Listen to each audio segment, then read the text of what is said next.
قالوا لنا زمان من فات قديم وتاه، وكلنا بقينا فايتينه واندمجنا مع الأكلات الجديدة والحديثة كنوع من التغيير، لحد ما تهنا ونسينا المتعة واللمة والذكريات اللي بتعنيها لنا الأكلة دي، لدرجة بقى عندنا جيل كامل مش عارفها، واللي فيهم عارفها ما بيحبهاش.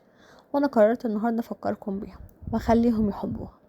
هنجيب حلة وننزل بالزيت مع السمن. اول ما يسخن هكون بشر بصلتين كبار بشر ناعم. اول ما تاخد لون اصفر هنزل بمعلقة توم هشوحها، واول ما ريحتها تطلع هنزل بمعلقة صلصة هشوحهم فيها شوية، وهكون سلقة اللحمة نص سلقة مش سلقة كاملة، وهبدأ انزل بيها على المكونات دي واشوحها شوية. الحركة دي بتودي الطعم في حتة تانية خالص، بتكون شاربة من طعم البصل مع الثوم مع الصلصة اللي احنا ضفناها شوية. وهكون عصرة طماطم مصفياها من التفل وهنزل بيهم على اللحمة. بعد ما تاخد تشويحة حلوة هنزل ملح وفلفل اسمر ورشة من السكر عشان تعادل الحموضة. هسيبها تاخد غلوتين على نار عالية. بعد كده هبدأ انزل الحرارة وهفتح عليها كل شوية واشوفها وصل درجة الاحمرار والتسبيك اللي انا محتاجاها ولا لسه. كل ما نسيب الصلصة تتسبك اكتر وتتقل اكتر هيخلي الطعم مركز واحلى بكتير، واللون هيكون احمر ولذيذ ويفتح النفس.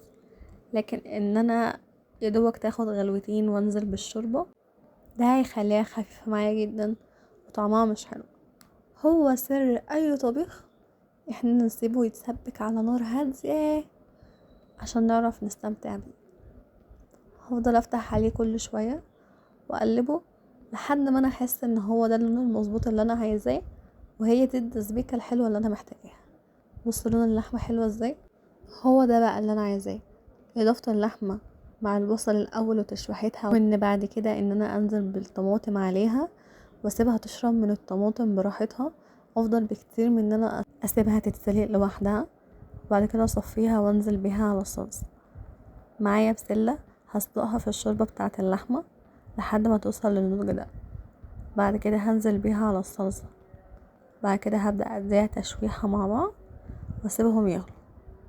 اول ما توصل لدرجة الاحمرار اللي انا عايزاها واحس ان هي كده مظبوطة وشربت كلها من بعض، سواء البسلة او الشوربة او اللحمة او الصلصة، كده يبقى كله تمام.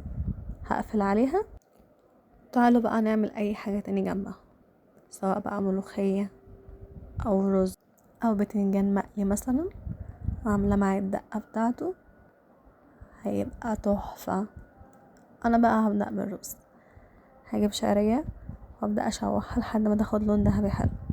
بعد كده هيكون معايا رز غسلاه ومصفيه كويس هنزل بيه على الشعرية.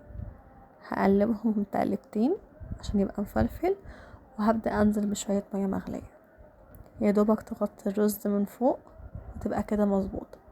هنزل بملح ابيض فقط لا غير، ما نحطش فلفل اسمر عشان ما يغمقش معايا.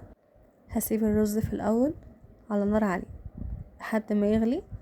بعد كده هبدأ اوطي عليه عشان يطلع حلو ومفلفل. لو عليت عليه هيتبخر بسرعة الرز، ويا اما هيطلع ناشف يا اما هيتهرمن. عشان تطلعيه مظبوط تسيب الاول على نار عالية وبعد كده توطي. انا عملت جنبه كشك. الاكلة دي بترجعنا لايام زمان ولمة العيلة بعد ما بابا يرجع من الشغل. جربوها والف هنا ليكم.